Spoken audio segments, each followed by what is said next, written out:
for each other, and that's our connection. And we're so connected that way, and that doesn't mean it's great all the time. We have hard conversations, we have tears, we have disagreements. That's actually normal in a relationship, isn't it? Like, it's normal to have disagreements. It's normal to be frustrated with each other. It's normal. Like, that's a part of it. Conflict's a part of it. And so we work through it together, and we're willing to sit in. It hit without warning. One press release, one cold list of names, and suddenly, Team USA didn't feel untouchable anymore. 5 cuts. Not fringe players. Not camp bodies. 5 big names. Faces fans recognized, jerseys people owned, careers people assumed were locked in. The phones buzzed, then screamed. Group chats imploded. Live streams froze mid-sentence as producers scrambled to read what they were seeing. One superstar gone. Just like that. No injury explanation. No load management. No soft landing. Inside the gym, the silence was violent. Players stood frozen, staring at screens, rereading the list like it might change. Assistants avoided eye contact. Coaches whispered behind clipboards like secrets could still be contained. A few players laughed nervously, the kind of laugh that comes right before panic. Because everyone knew what this really meant. No one was safe. The cuts weren't about performance. They were about power, about control, about sending a message so loud it didn't need explaining. Fans outside the gates shouted questions that went unanswered. Cameras caught one cut player walking out with red eyes and clenched fists. Another sat in her car for 20 minutes, unable to drive. And then came the name that broke the internet. The superstar no one believed could be touched. The one built into marketing plans, highlight reels, and medal predictions. The name that made people whisper, "There's no way." There was a way, and Team USA had just taken it. As outrage spread and explanations vanished, one truth settled in like a chill. This wasn't just a roster decision. This was a line being drawn, one that was about to rip through the locker room, the league, and the fans who thought they knew how this game worked. Because if she could be cut, Team USA had always sold certainty, tradition, a sense that if you earned your stripes, the jersey would remember. Veterans carried scars from past cycles, narrow cuts, political omissions, promises whispered and never written down. Younger stars carried a different burden, visibility without security. Everyone walked into camp knowing this roster wasn't just about basketball. It was about optics, hierarchy, and who the program trusted when the lights burned hottest. The pressure had been building long before the list dropped. Inside closed-door meetings, coaches debated fit more than form. They talked about chemistry, messaging, and how certain personalities played on camera. The word balance kept coming up, vague enough to mean anything. Balance between veterans and new stars. Balance between defense and offense. Balance between control and chaos. But balance, in this room, also meant control. For the veterans, it felt like déjà vu. They remembered past cycles where loyalty was praised publicly and ignored privately. Where leadership meant sacrifice until it meant replacement. Some of the 5 names on that list had given years to the program. Played through injuries, accepted reduced roles, mentored rookies who would later take their spots.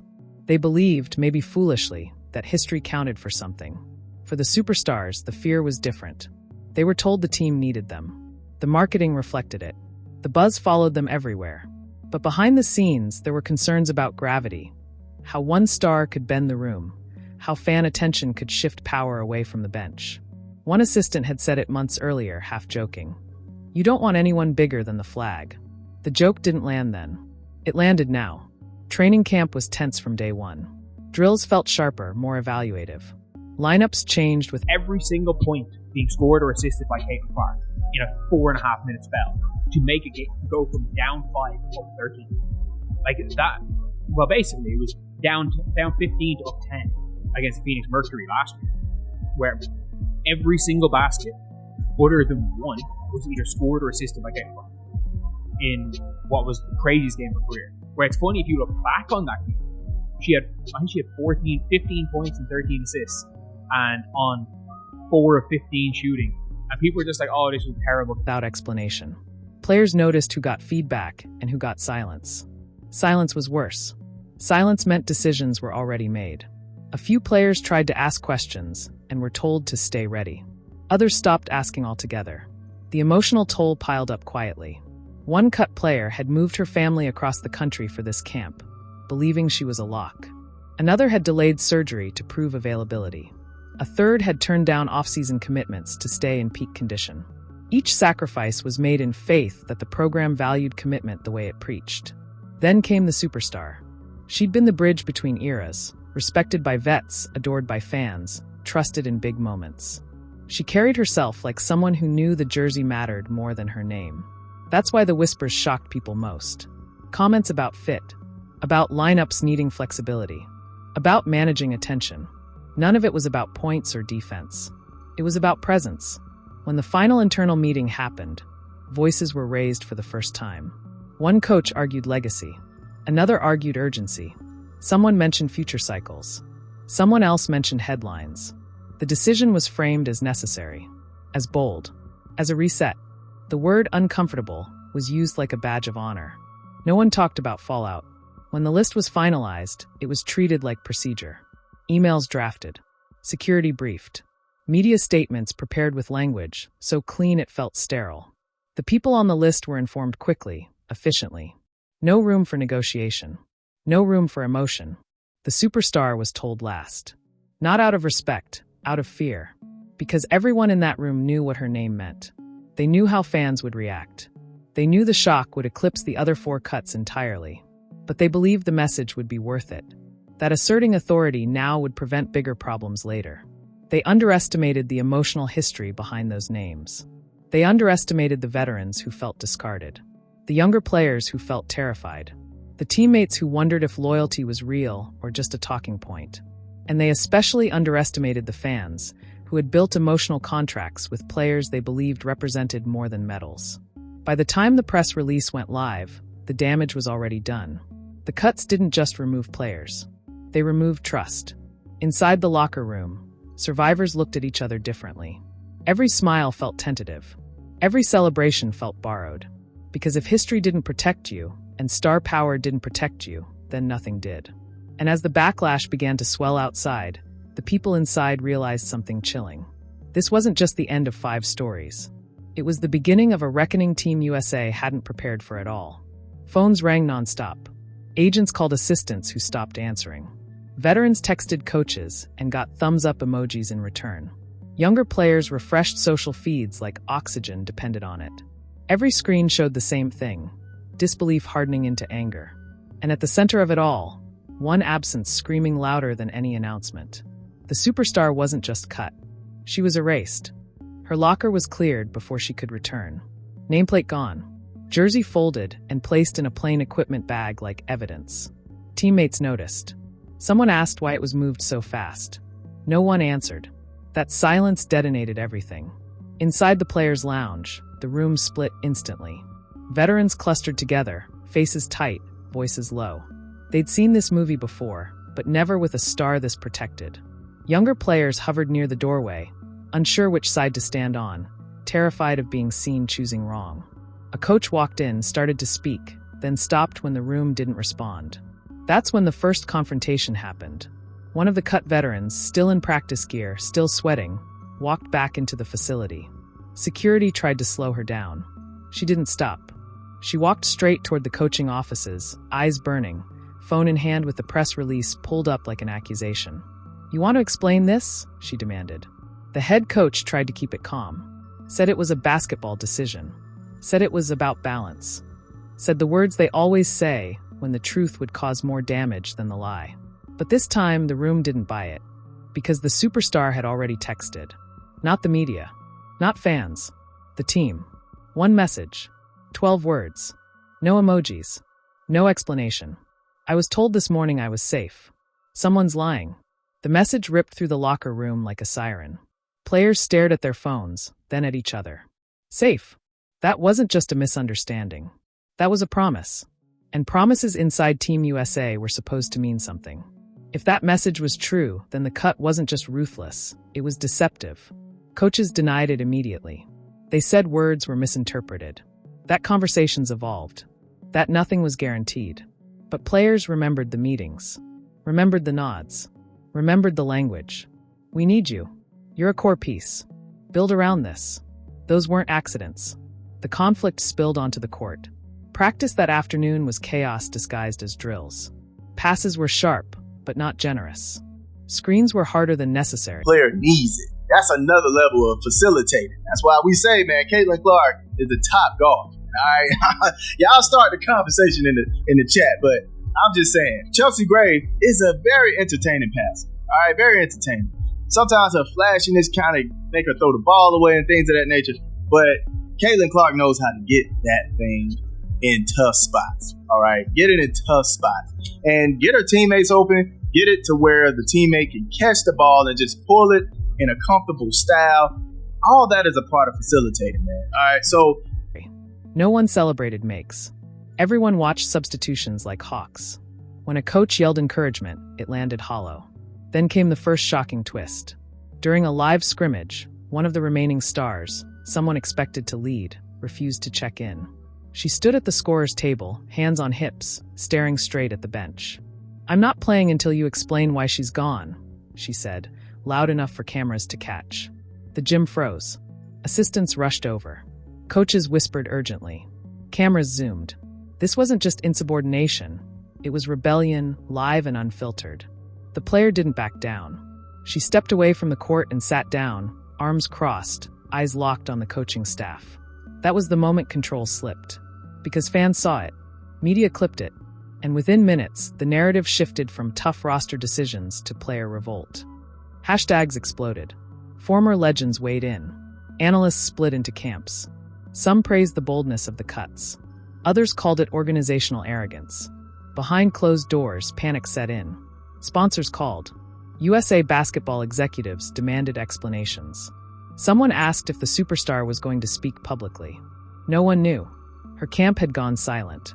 That silence was louder than any statement. Inside the locker room, trust collapsed. Players started comparing notes, what they were told, when they were told it, who said what. Patterns emerged. Certain players received transparency. Others received reassurance with expiration dates. It wasn't equal. It wasn't clean. Then another bomb dropped. A leaked audio clip surfaced online, grainy, recorded unknowingly during an early camp meeting. A coach's voice, unmistakable, saying, "If we let one player get bigger than the system, we lose control." The internet went nuclear. Because the timing of that quote, paired with the superstar's cut, made the implication unavoidable. This wasn't about basketball. This was about power. About fear. About protecting authority from celebrity. Players watched the clip together, some with tears in their eyes, others with clenched jaws. "So that's what this is," someone whispered. The coaching staff scrambled to contain it, calling emergency meetings, emphasizing unity, discipline, commitment to the flag. But unity felt like a threat now.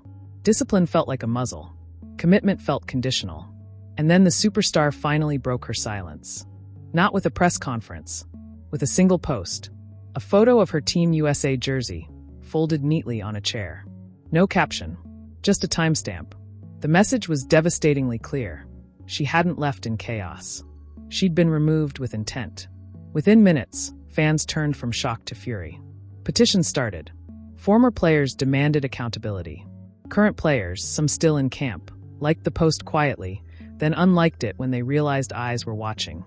But the damage was irreversible. Because the first shocking twist wasn't just that a superstar was cut. It was that the players realized, together, that the system they trusted had been playing a different game all along. The leaked audio didn't just change the conversation. It poisoned the air inside Team USA camp. Every meeting felt staged. Every smile felt rehearsed. Players stopped speaking freely, lowering voices even in empty hallways, glancing at corners like walls could listen. Trust didn't just erode, it evaporated. USA basketball executives flew in overnight. They didn't come to listen. They came to contain. An emergency closed-door meeting was called. No phones. No assistants. Just coaches, executives, and selected players, the ones deemed leaders, the ones expected to calm things down. The message was clear before anyone spoke. This had gone too far, and it needed to stop. But the room didn't bend the way they expected. Veterans demanded clarity. Younger players demanded protection. Someone asked directly whether future roster spots depended on obedience more than performance. The question hung in the air like smoke. No one answered it. That was answer enough. Then came the escalation no one saw coming. One of the 5 cut players, angrier, quieter, and far more calculated than the others, went public with documents, screenshots, timelines, messages showing how players were evaluated not just on basketball metrics, but on brand impact, media volatility, and fan influence. The leak hit social media like a bomb. Fans scrolled through receipts showing stars graded on how much attention they pulled away from the program itself. Comments about overshadowing the system. Notes about managing narratives. This wasn't speculation anymore. It was evidence. And suddenly, the cuts made brutal sense. This wasn't about 5 players. It was about control in an era where players had more visibility than ever. Inside the camp, the fallout was immediate. Practices were canceled under the excuse of recovery. In reality, no one knew who would show up. Some players packed bags just in case. Others refused interviews entirely. A few started quietly reaching out to union reps, asking questions they'd never thought they'd need to ask. Then the second major twist detonated. The superstar, still silent publicly, was revealed to have been offered a deal before the cut. A deal no one else knew about. According to sources that couldn't be dismissed, she'd been asked to accept a reduced role. Not on the court, but off it. Fewer interviews. Controlled appearances. Pre-approved messaging. In exchange, her spot would be secure. She declined. That refusal reframed everything. Her cut wasn't sudden. It was retaliatory. Players inside the camp felt sick when they found out. Some had unknowingly benefited from similar agreements. Others realized they'd been punished for never being offered one at all. The hierarchy wasn't just about skill. It was about compliance. Coaches denied the deal existed. Then a partial confirmation slipped. A mid-level executive admitted there were conversations about media balance. That phrase alone ignited another wave of outrage. Media balance? Fans translated it instantly, silenced the loud ones. The gym became hostile territory. One practice resumed under tight security. Cameras were restricted. But tension doesn't need lenses to be visible. Players barely spoke. One hard foul sparked shouting. Another drill ended with a ball thrown against the wall so hard it echoed like a gunshot. The coach called everyone in. He talked about pride, about representing something bigger than individuals, about sacrifice. The speech sounded familiar, too familiar. Players had heard it before. They'd believed it before. Not anymore. A veteran stood up. Sacrifice only works if it's equal, she said. And this isn't. Silence swallowed the room. Then someone else spoke. Then another. Stories poured out, about being benched after speaking up, about feedback disappearing after viral moments, about feeling watched more than coached. What started as escalation became confession. That's when the final blow landed. Another leak surfaced, this time from inside the executive meetings. A document outlining contingency plans if players refused alignment. It included language about replacing stars with less volatile options and preparing narratives around team-first culture. The implication was devastating. Team USA wasn't reacting to rebellion. They were prepared for it. The public response was nuclear. Former legends condemned the strategy. Current WNBA players posted cryptic messages that needed no translation.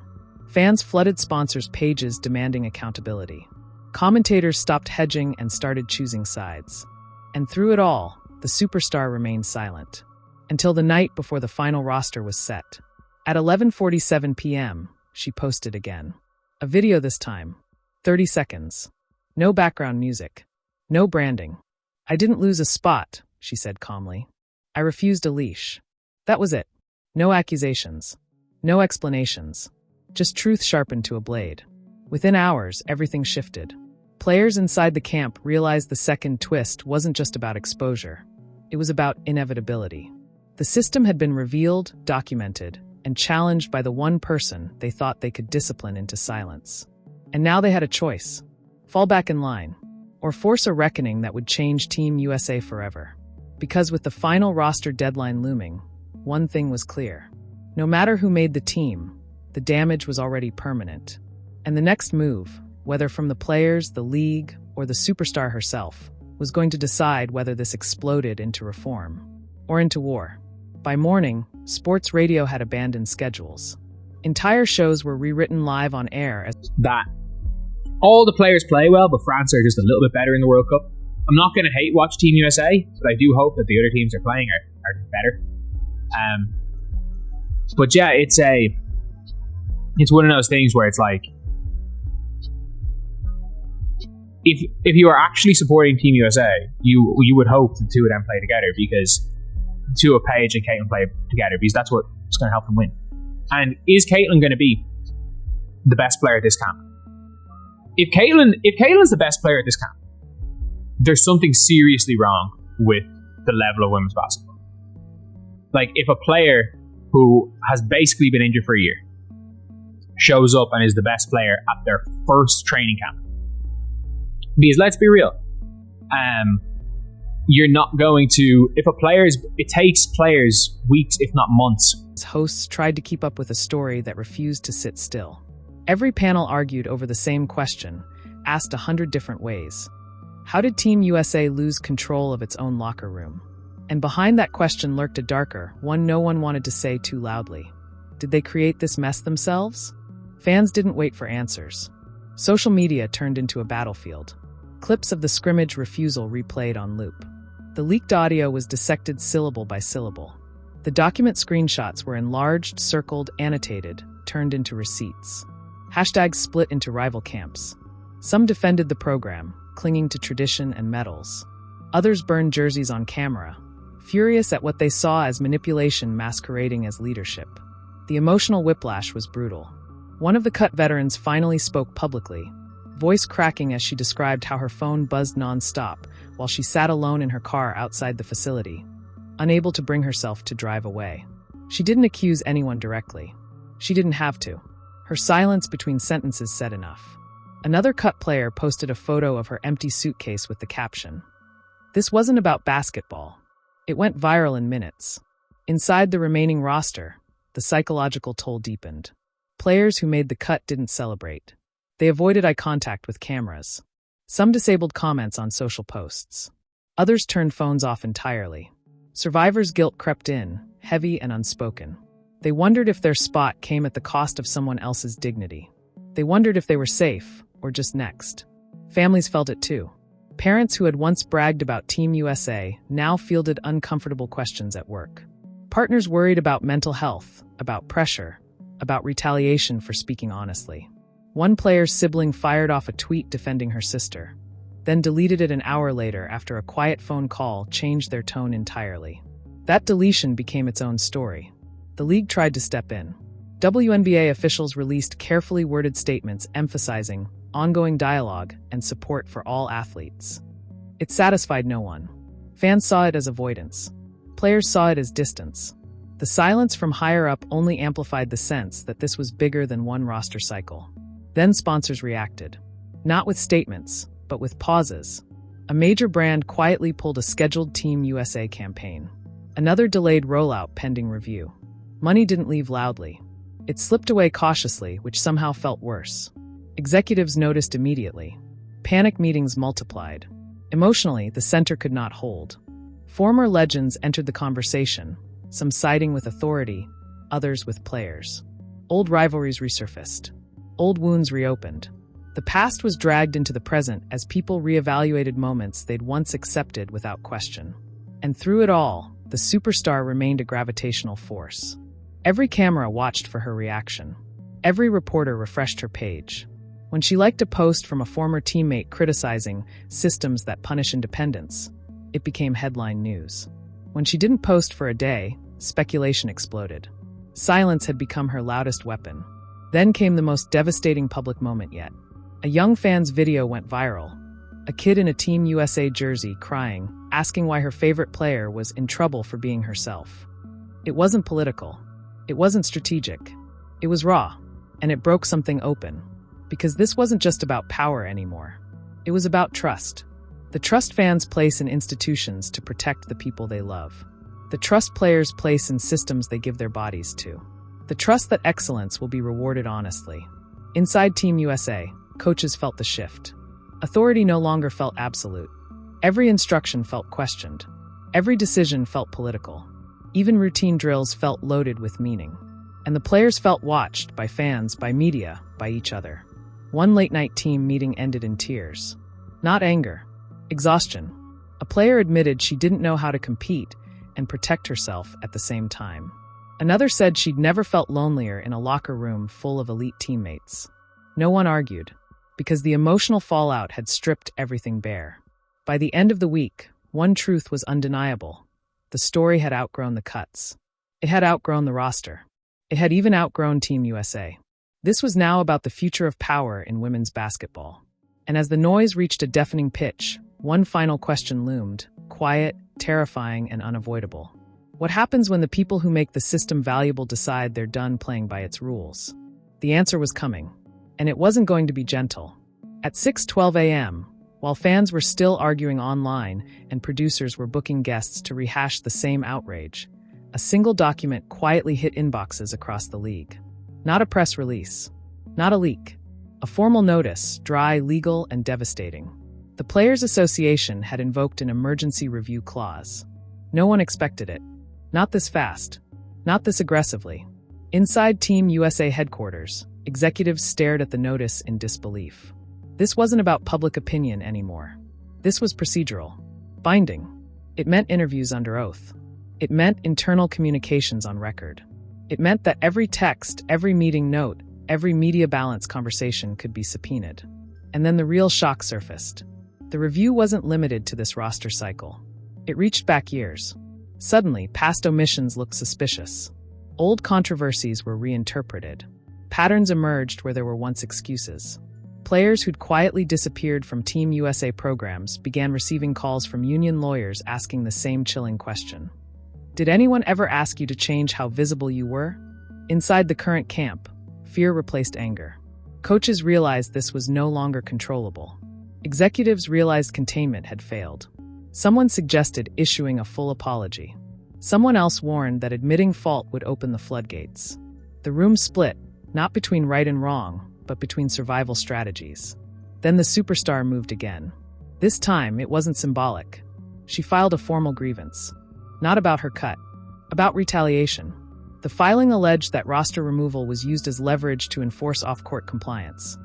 Language that, if proven, could shake not just Team USA, but the entire governance structure of elite women's basketball. The legal phrasing was precise. The implications were explosive. Players across the league went silent. Group chats stopped joking. Messages turned careful. People realized they were watching history bend in real time. Younger players understood this would define their careers. Veterans understood this might be their last chance to rewrite the rules they'd been forced to live under. Then came the cliffhanger no one was ready for. A late-night report broke from a journalist known for never missing. According to multiple confirmed sources, the final Team USA roster, already submitted internally, was now being reconsidered under legal advisement. Reconsidered. That word sent shockwaves everywhere, because it meant the cuts weren't final. It meant the superstar could be reinstated. It meant others could walk. It meant the authority of the coaching staff had been temporarily frozen. And it meant something even bigger. Someone inside Team USA had flipped. An internal whistleblower, unnamed, protected, and still embedded, had reportedly provided additional evidence to the union after the grievance was filed. Evidence strong enough to force legal counsel to pause everything. The implications were terrifying. If that evidence went public, it wouldn't just confirm retaliation, it would prove intent. Fans sensed it immediately. The tone online shifted from outrage to anticipation. This wasn't about venting anymore. This was about waiting. Waiting for the drop. Waiting for the name. Waiting for the moment the story crossed from scandal into structural collapse. Inside the locker room, players were told to stay ready. No explanation. No timeline. Just be available. Some packed bags again. Others unpacked. No one slept. At 2:03 a.m., the superstar posted one final update. No text. No image. Just 3 words on a black screen. Truth takes time. The post detonated across platforms. Because everyone understood what it meant. She wasn't fighting for a spot. She was waiting for something to break. And somewhere inside Team USA, behind locked doors, guarded emails, and nervous legal teams, something already had. The only question left was how far the cracks would spread, and who would still be standing when the truth finally came all the way out. What just happened isn't just a Team USA controversy. It's a warning shot for the entire WNBA ecosystem. Power was flexed. Voices were tested. Lines were crossed. And now everyone is pretending this will quietly resolve itself if fans just move on to the next highlight. That cannot happen, because silence is exactly what allows these moments to repeat. If you love women's basketball, this is where love becomes action. Talk about this story openly. Share it without softening it. Push back against narratives that frame players as difficult for demanding honesty. Ask why transparency only appears after leaks. Ask why loyalty is demanded from players, but rarely returned by institutions. Support the players who risk everything to speak. Support the ones still inside the system, competing while wondering if truth will cost them their careers. Support the next generation watching closely, learning whether excellence requires obedience or courage. This isn't about attacking the game. This is about protecting it. Pressure is the only language power understands. Pressure from fans who refuse to let this be buried. Pressure from media that keeps asking uncomfortable questions. Pressure from sponsors who care about integrity more than optics. Every comment matters. Every share matters. Every refusal to accept a shallow explanation matters. Because what happens next will shape how Team USA operates, how the WNBA treats its stars, and how future players decide whether their voices are worth the risk. This is bigger than one roster, one superstar, or one cycle. This is about whether women's basketball evolves into a player-empowered future, or retreats into control disguised as tradition. Don't let this moment shrink. Stay engaged. Stay vocal. Stay critical. Demand clarity, not slogans. Demand accountability, not rehearsed statements. Demand a league that values its athletes as partners, not problems. The story isn't finished, and whether it ends in real change or quiet retaliation depends on how loud this moment becomes. Before the doors close, the narratives reset, and the truth gets managed out of sight. This is the line. Stand on the right side of it.